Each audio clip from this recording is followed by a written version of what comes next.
Well, I've got a couple minutes after 10, so we'll go ahead and get started here. And I think they were setting up the camera for the ladies' class. That's why a couple are still over there, is getting that set up. We've got two consecutive breakout classes here. If you looked at the flyer, the Facebook post, whatever, the overall name of this seminar, this weekend, whatever you want to call it, is putting the pieces together without losing peace. And the idea, of course, is we know that we want our homes to be peaceful places and those sorts of things, but sometimes we don't know how to get there. And sometimes we think, well, to get to peace, we've got to, shake up everything and make everything crazy, and that's not true either. What are some things we hopefully can learn and do that may not be all that deep, but help us get to that place? I've got a friend who preaches now in northern Alabama, but for a time he preached elsewhere, and he bought a place, built a cabin, that sort of thing, well outside of city limits and all that. And he said he'd always wanted to name his property, like drive by like a horse farm or something. He's got to name the property and everything. And so his wife surprised him. They had thought of the name already, what it would be and everything. His wife surprised him one time he got back. I think he was holding a gospel meeting or something, and she had a sign made that when he drove up, the name of their property was Serenity. Serenity.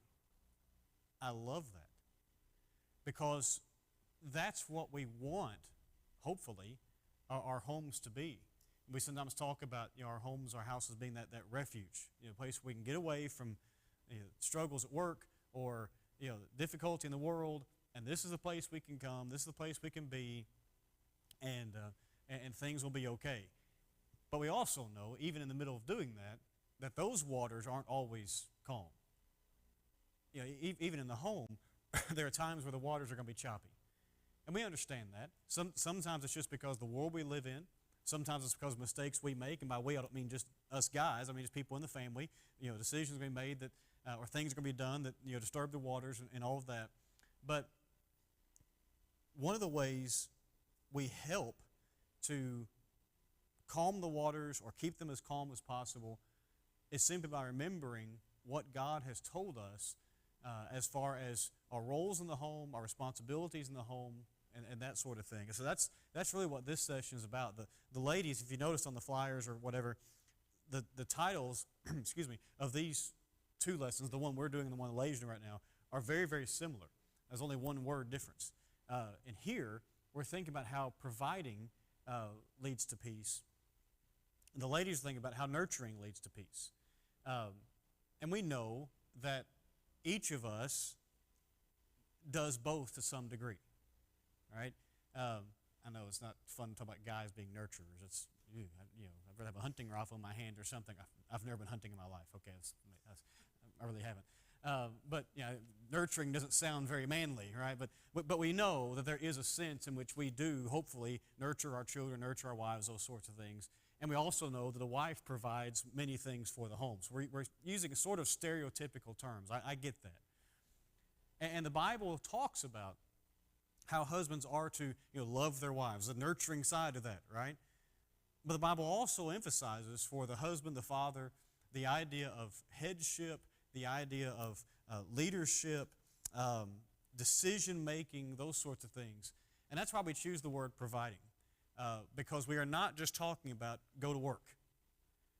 This lesson is going to be about some different things, and it's not meant to be a full list, but some different things that we as leaders of our homes, the heads of our homes, whatever phrase you want to use, are providing for our wives, our children, even our grandchildren, that will help peace be part of our home. As Christians, we should know a couple of things that are tied together. They're connected to one another.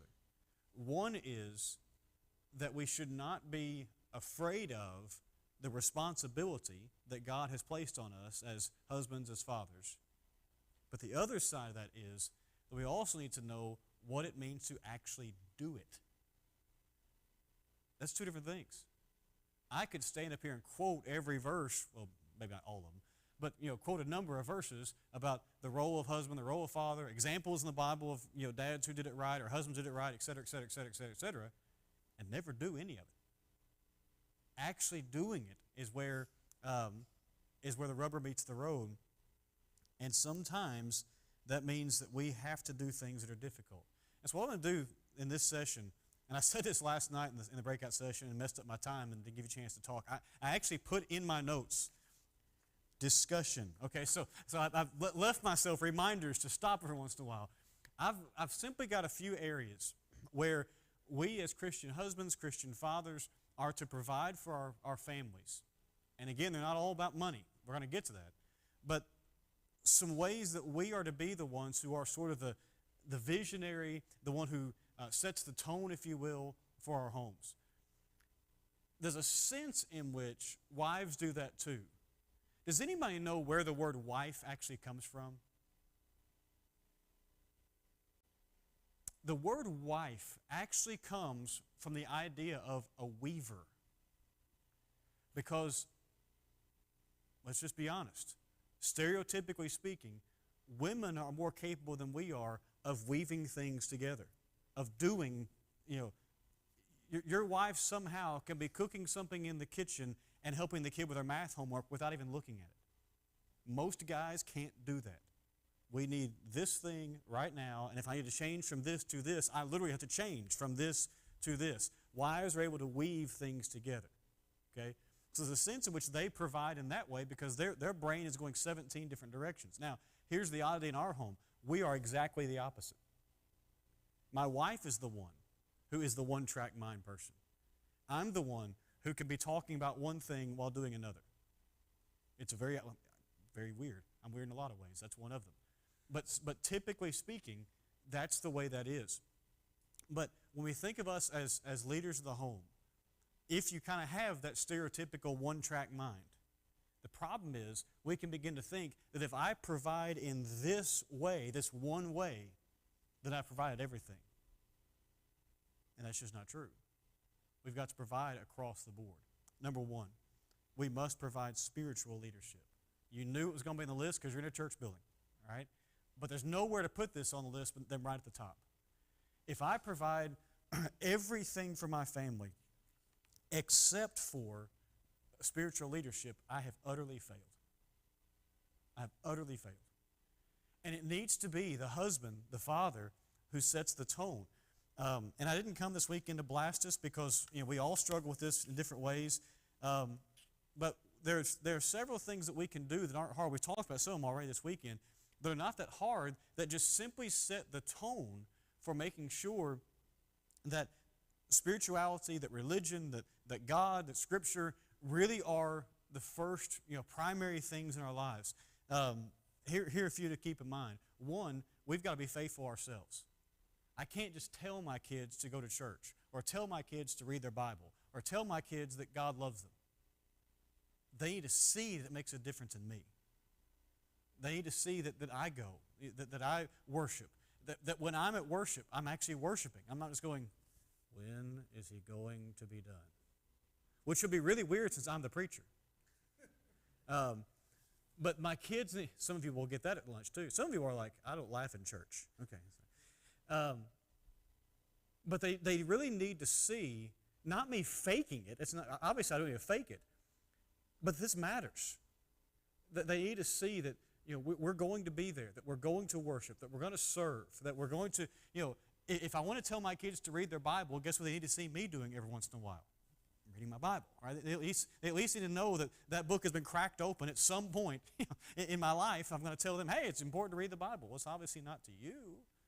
And so they need to see the example of it. As far as spiritual leadership, it needs to be the dad who steps up and says that sin is not allowed in this house.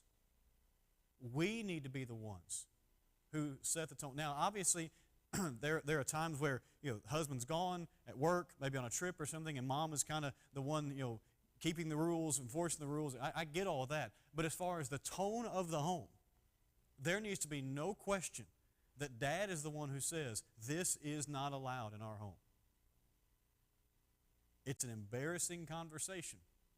But if you've got teenage daughters, it needs to be dad who says, you're not wearing that. That needs to be you. It's a really tough conversation. Thankfully, we hadn't to worry about that much. My daughter's weird enough that the only weird things we've had is not immodest clothing, but going, honey, that don't match.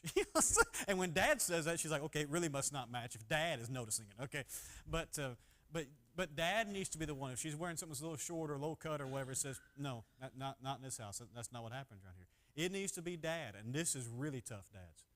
It needs to be dad who says, we're not watching that movie. I don't care how funny it is. I don't care how entertaining it is. I don't care how many of your friends have seen it. Not in this house. We need to set the spiritual tone and be the ones who show that this really does make a difference. In our house, by our house I mean your house in general, there need to be some things from God's Word that are absolutely non-negotiables. You can set your own house rules, but they give you a few to start with. We don't lie, period. There is no excuse for any form of lying whatsoever. We build each other up. That should be a rule in the house. We don't tear each other down, we build each other up. So dads need to be the ones who set the tone. 3, we've already mentioned this in the previous lesson. Dads lead the family in Bible time. I spent a little bit of time on this when the ladies were in here too. I want to save a little bit for now with just us. I struggle with this too. I'm a preacher, okay? I mean, that's what I do is read the Bible and study the Bible and talk about the Bible and everything. But there's something really different about these are my own kids, especially when they're 5, 6, 7, 8 years old. And like, okay, kids, we're going to sit down and talk about the Bible. Like, what are we going to do? I don't know. Get help. Again, and your wives should help you, yes, but there's plenty of stuff out there. Let me give you a couple of resources that we've used in our home, and this is for different ages. So no matter what ages your kids are or grandkids might be, these are wonderful, wonderful things. Go to KAIO Publications. That's K-A-I-O Publications. Members of the church, Joe Wells, that name may ring a bell with some of you. He and his wife run that company. They have a series of videos. I know they used them on DVD. I think you can still wear the DVD if you still have a DVD player. You also can get a license to download them. That's probably what most of you would probably do now. These are really, really cool. And there's like 100 of them. Here's what they are. They're object lessons. And they actually asked me to write about 5 or 10 of them. I'm not promoting them because I get money from them. That's not it. I'm just saying I know them well enough because I wrote 5 or 10 of them. Leah wrote 5 or 10 of them, but there's like 100 of them. All they are is a sheet that gives you the full devotional, and it's like, I'm trying to find something. It's a church thing. Okay, tonight's lesson, kids, is lessons from an ink pen. And it's like, some Bible verses that talk about something. Maybe it's about how sin stains our life or something. I don't remember specific ones. And you just simply hold the object and you read the sheet. It's foolproof, thankfully, because I am one. And you walk them, and at the bottom there's even suggestions about maybe a song that goes along with it or a suggested prayer to pray along with it. And there's like 100 of them. Think about that for a moment.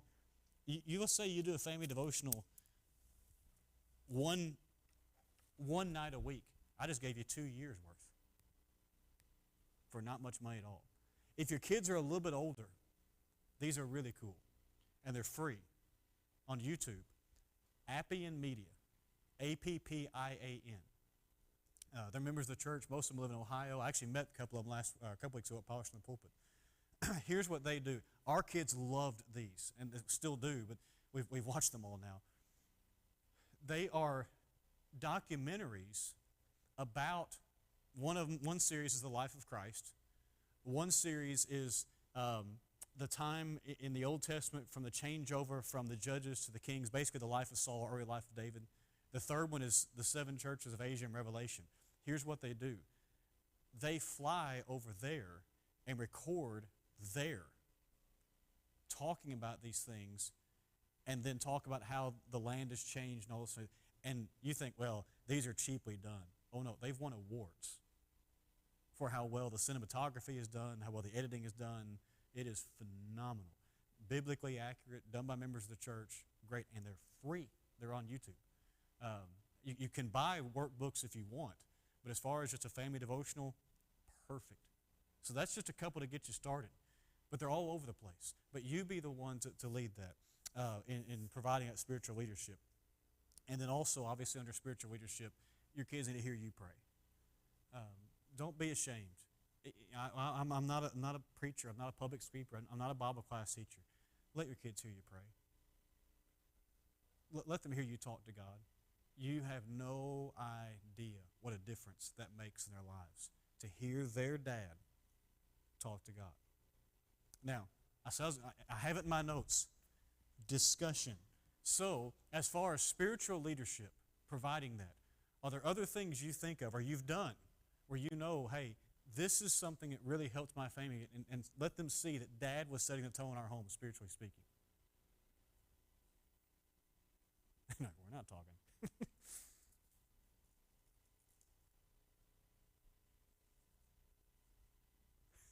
I bet this is great on live stream, by the way. Total silence.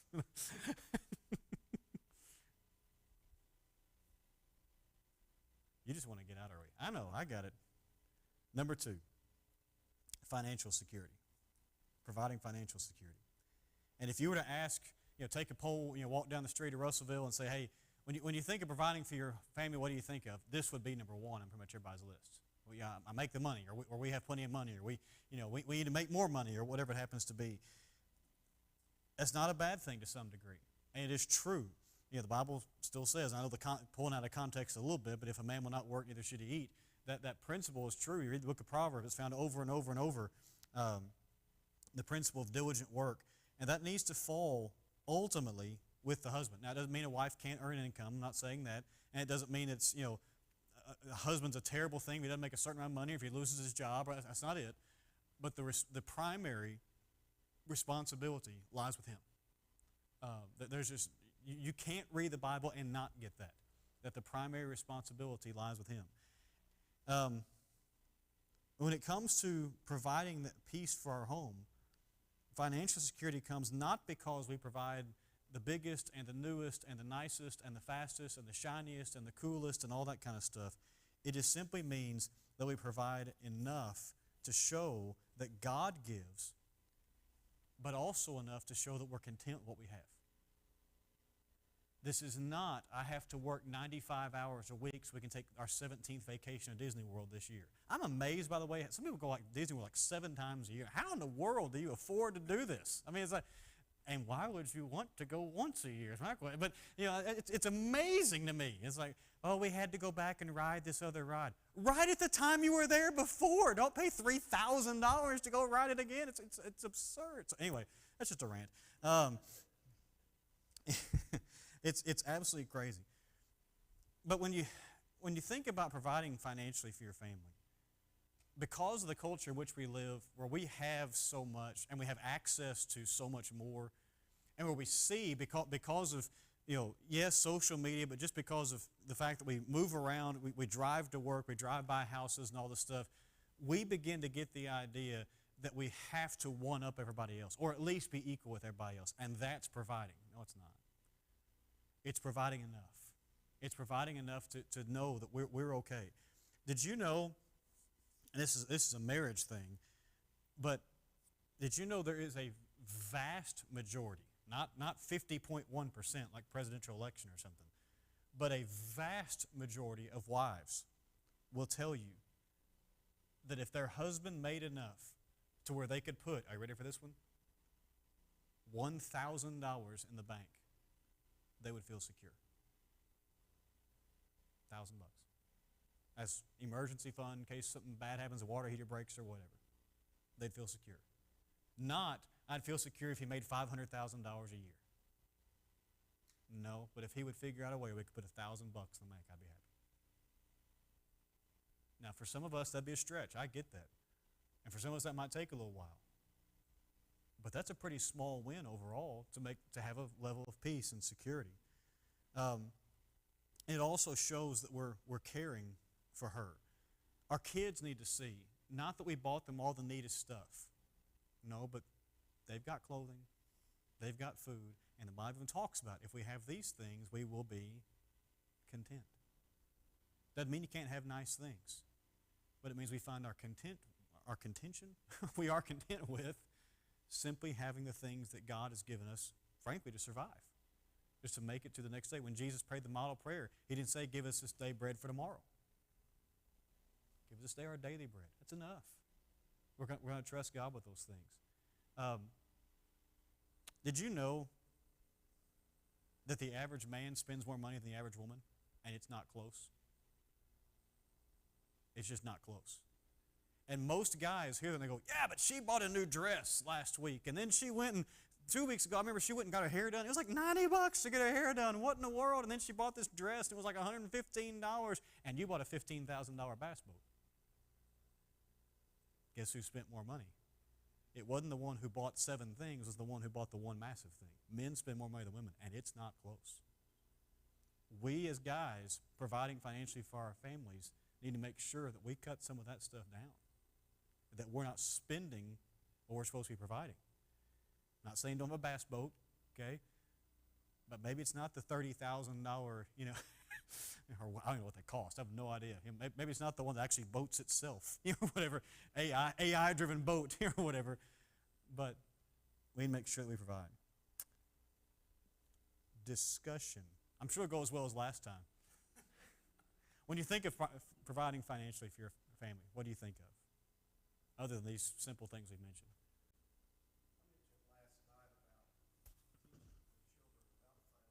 Mm-hmm. Sure.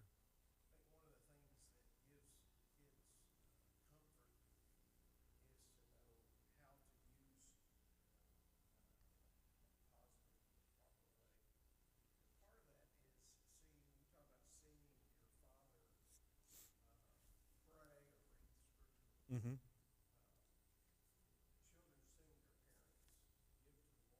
Yep. Mm-hmm.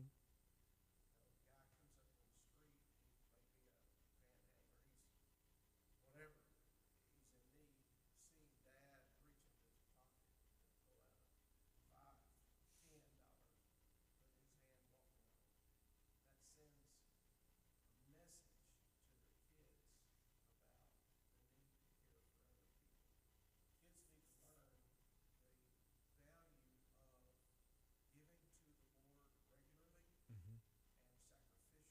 Yep.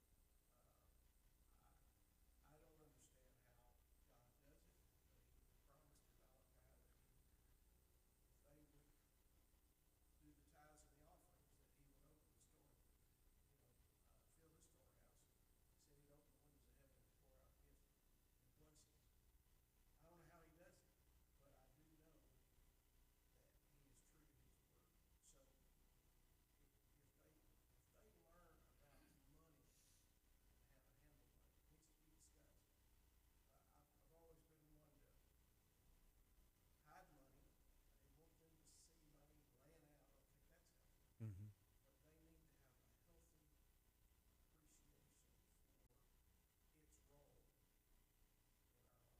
Yeah. Yeah, absolutely.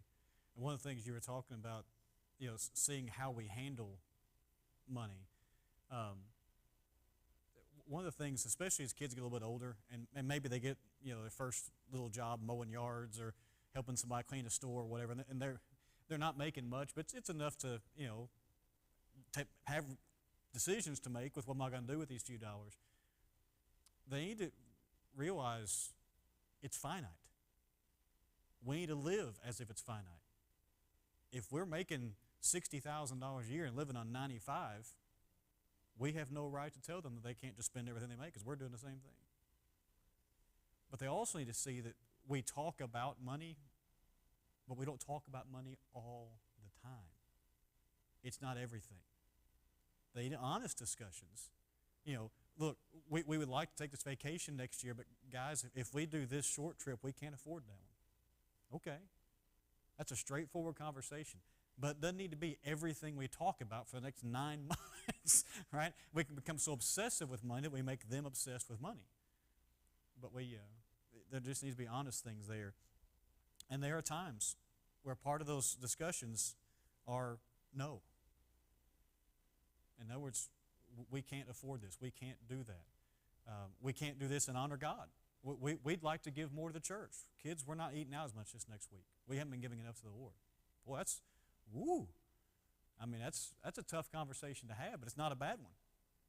That we realize we haven't been giving enough to the Lord. So, our 17th trip to Applebee's this week, we're going to cut it down to 14 and survive somehow. We're going to do that. And so, providing with our conversations as well. Number 3, we provide with security.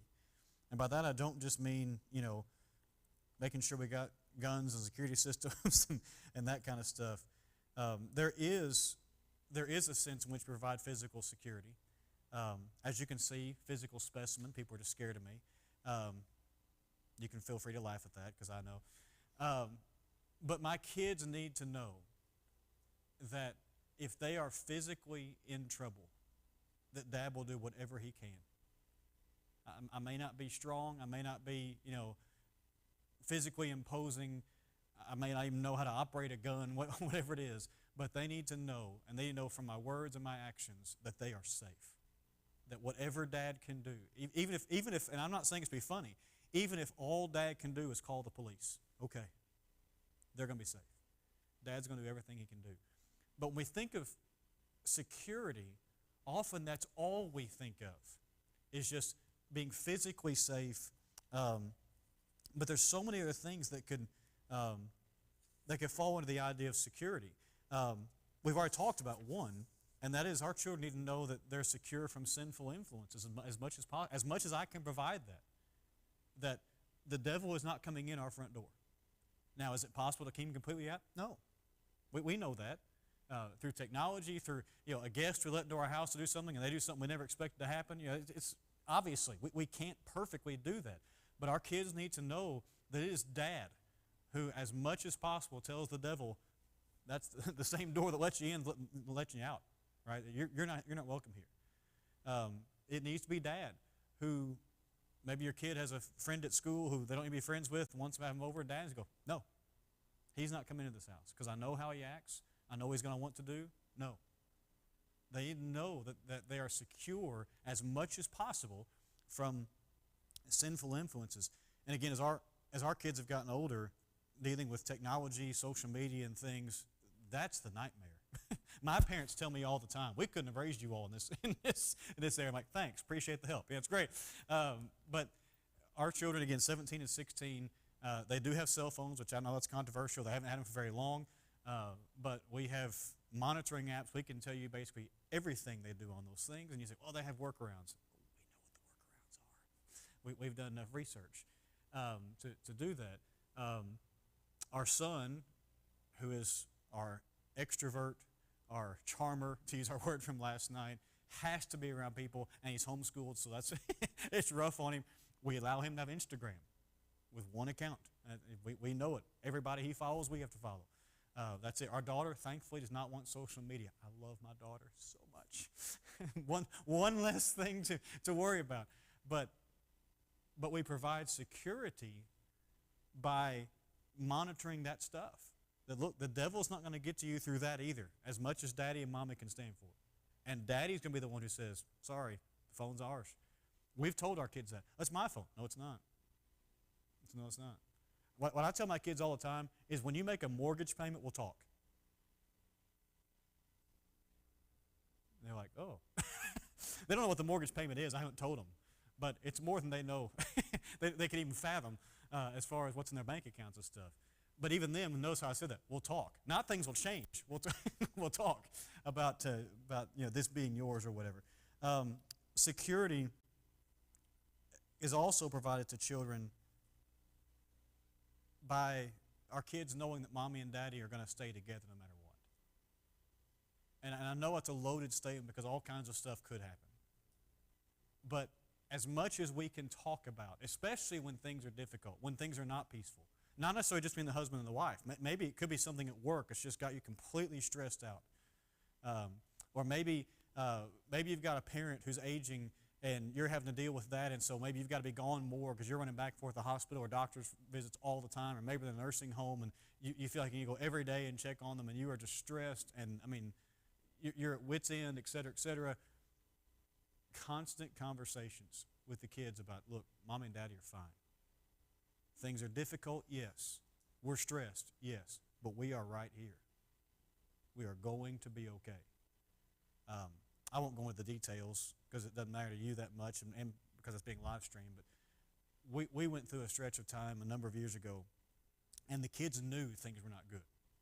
And I don't mean marriage-wise, I mean just lifestyle-wise. We were stressed.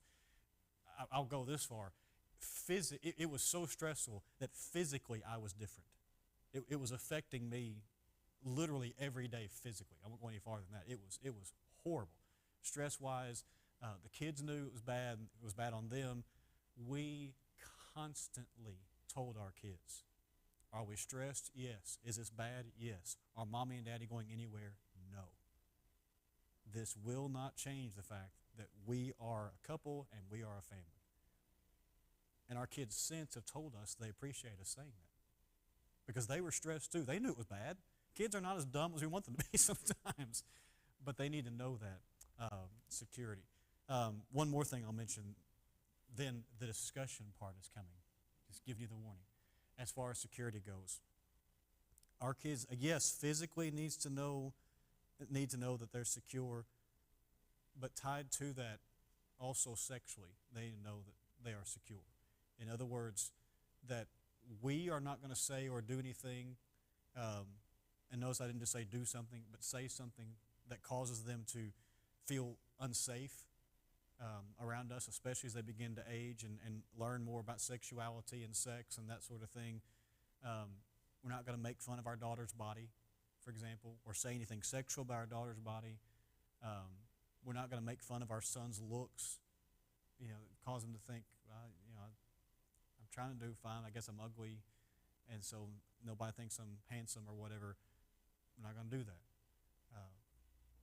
They're going to feel secure in that part of their lives too, because we're going to talk openly and clearly but lovingly about sex, sexuality, about the physical, those sorts of things.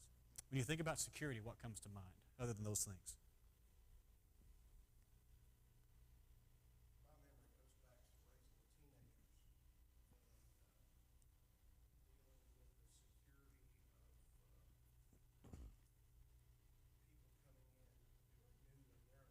Mm-hmm.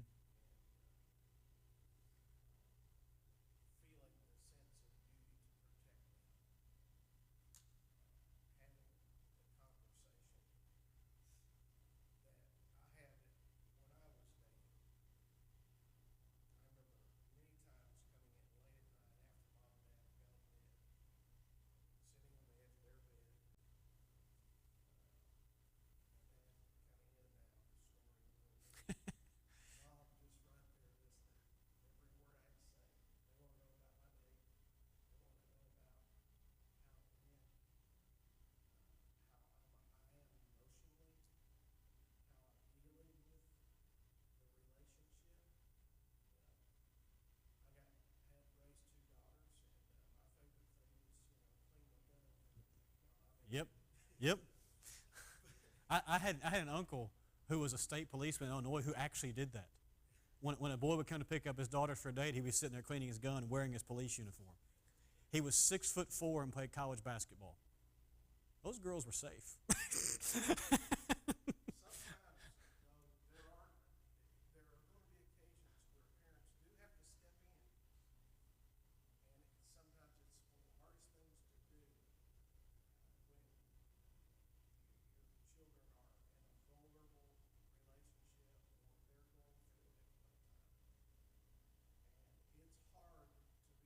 Yep.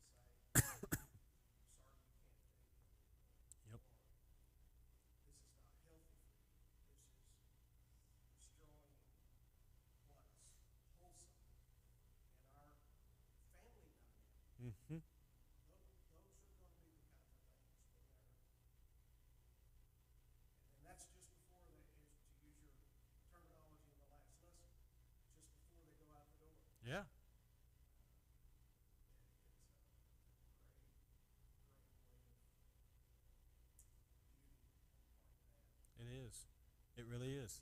And you're right. They're hard conversations because they really like this person, or they may even have a feeling of love toward this person. But you've got to be the one that step in and says, this isn't healthy. This isn't good. And it's rough. We've had one of those in our life as well. We had to be the one to say, not only do you not need to date this person, you'll be around this person, period. And there were some real feelings. And that was not a pretty, not just day, that was not a pretty season of life for quite some time. But that's what we have to do to protect as much as we possibly can. Number 4, we'll do this quickly because we're guys. Emotional support. Notice that we put this one last and we're almost out of time when we started, okay? And yes, that means we have to actually have emotions. Who remembers the show Home Improvement, Tool Time, right? Tim Taylor, right? I love that show. Now it's on Disney Plus, and Leah's like, great, you're going to binge watch it forever. I'm like, yes, it's great. I don't remember, because I hadn't got the episode yet. Yes, I am rewatching it. I don't remember what exactly was going on. But if you remember the show, Tim has his next door neighbor, Wilson. You only ever see the top of his face, right? He's over the fence all the time. And they're talking about something with men dealing with their emotions. My favorite line in the history of the whole show is they're talking about that, and Tim goes, I hate all emotions. I'm like, that's the most man thing ever said on television. I hate all emotions. All right. So yes, it means we have to have emotions, but it also means that we be willing to communicate them. And that's a two-way street.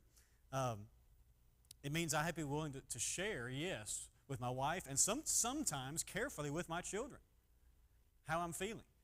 There are times, especially, again, as our kids get a little bit older, where it's actually a good thing for us to tell our children, look, I'm not in a good mood. Dad is not okay right now. Dad is mad right now.